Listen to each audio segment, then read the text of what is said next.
Bonjour à tous. Le braquage du bureau Wafakash de Nord-Foire et les tristes aveux dont des soldats braqueurs, Abdoulaye Dia, sapeur-pompier de son état au groupement de soutien de l'armée de l'air, se confesse. L'observateur nous rapporte ses propos. J'ai planifié, dit-il, le braquage pour baptiser mon enfant sur les circonstances de la commission de l'infraction. Il y a de dire qu'il a quitté Thiès pour allier Nord-Foire et après un détour à la dite agence bancaire qu'il a inspecté, il s'est rendu à la base aérienne de Ouakam. Puis, après avoir convaincu son acolyte, Lamine Sagna, de se joindre au projet délictuel, tous les deux ont débarqué sur les lieux du délit et ont commis leur forfait. Le journal rapporte ensuite que les gendarmes de la brigade de la Foire ont bouclé leur enquête.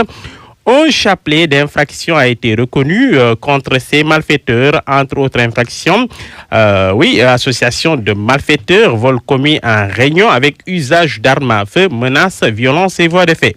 Aux dernières nouvelles, soutient toujours l'observateur, Abdoulaye Dia et Lamine Sagna n'ont pas encore rejoint Rebus. Ils bénéficient d'un retour de parquet. Selon l'observateur, toujours Dia est titulaire du BFM et est l'aîné d'une famille de 5 enfants. Quant à Sagna, il est père de 2 enfants. Il a intégré l'armée en 2015. Il est célibataire et père de 2 enfants.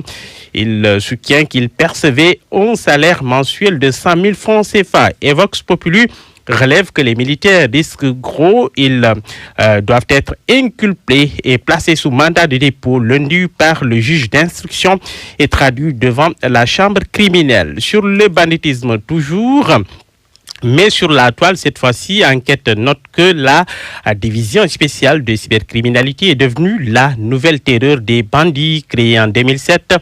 Elle multiplie les gros filets. Selon le journal, cette division a reçu plus de milliers de plaintes. Les enquêtes ont abouti au déferment au parquet de 146 personnes, dont 14 femmes pour diverses infractions, 97 Sénégalais, 49 étrangers. Toujours dans l'observateur, ce drame à Ziguinchor au Cap Skirring. Un malade mental qui égorge sa cousine de 3 ans et se vante d'avoir tué un lapin. C'est ce qu'il nous dit. Toujours dans les journaux de ce matin, la dernière rencontre Macky et les membres de son cabinet sur un air d'adieu.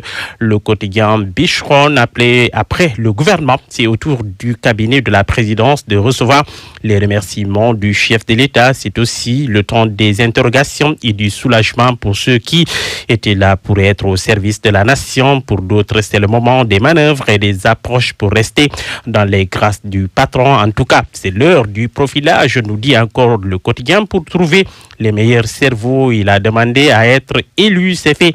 Le journal Les Échos rapporte sans attendre les poignantes confessions de Macky Sall. Les 7 ans, dit-il, ont été difficiles. L'adversité était féroce. Je n'ai même pas bénéficié d'un état de grâce. Mes détracteurs disaient que j'étais un président par défaut. Je devais prouver le contraire. Fin de citation. Et Maître Omar Youm, le directeur de cabinet du président, de faire comprendre aux collaborateurs qu'ils doivent s'attendre à des départs. Et à qui faut-il justement s'attendre? À quoi plutôt faut-il justement s'attendre dans le prochain gouvernement?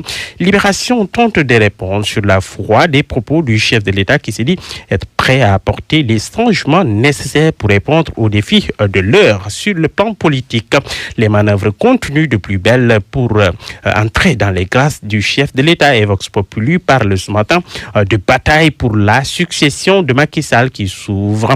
Et le journal de se demander si l'on s'achemine vers l'extinction. C'est esquissé quelques réponses arrêtées. Le journal note en tout cas que Macky 2012 se positionne.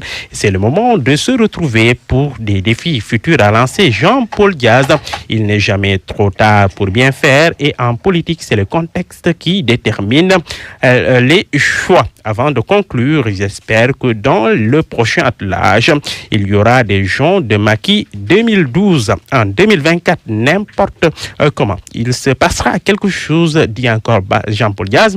Et à ce moment-là, le président aura besoin de ceux-là qui ne reculent devant rien, des fidèles parmi les fidèles. Le débat sur le franc CFA, nous y sommes.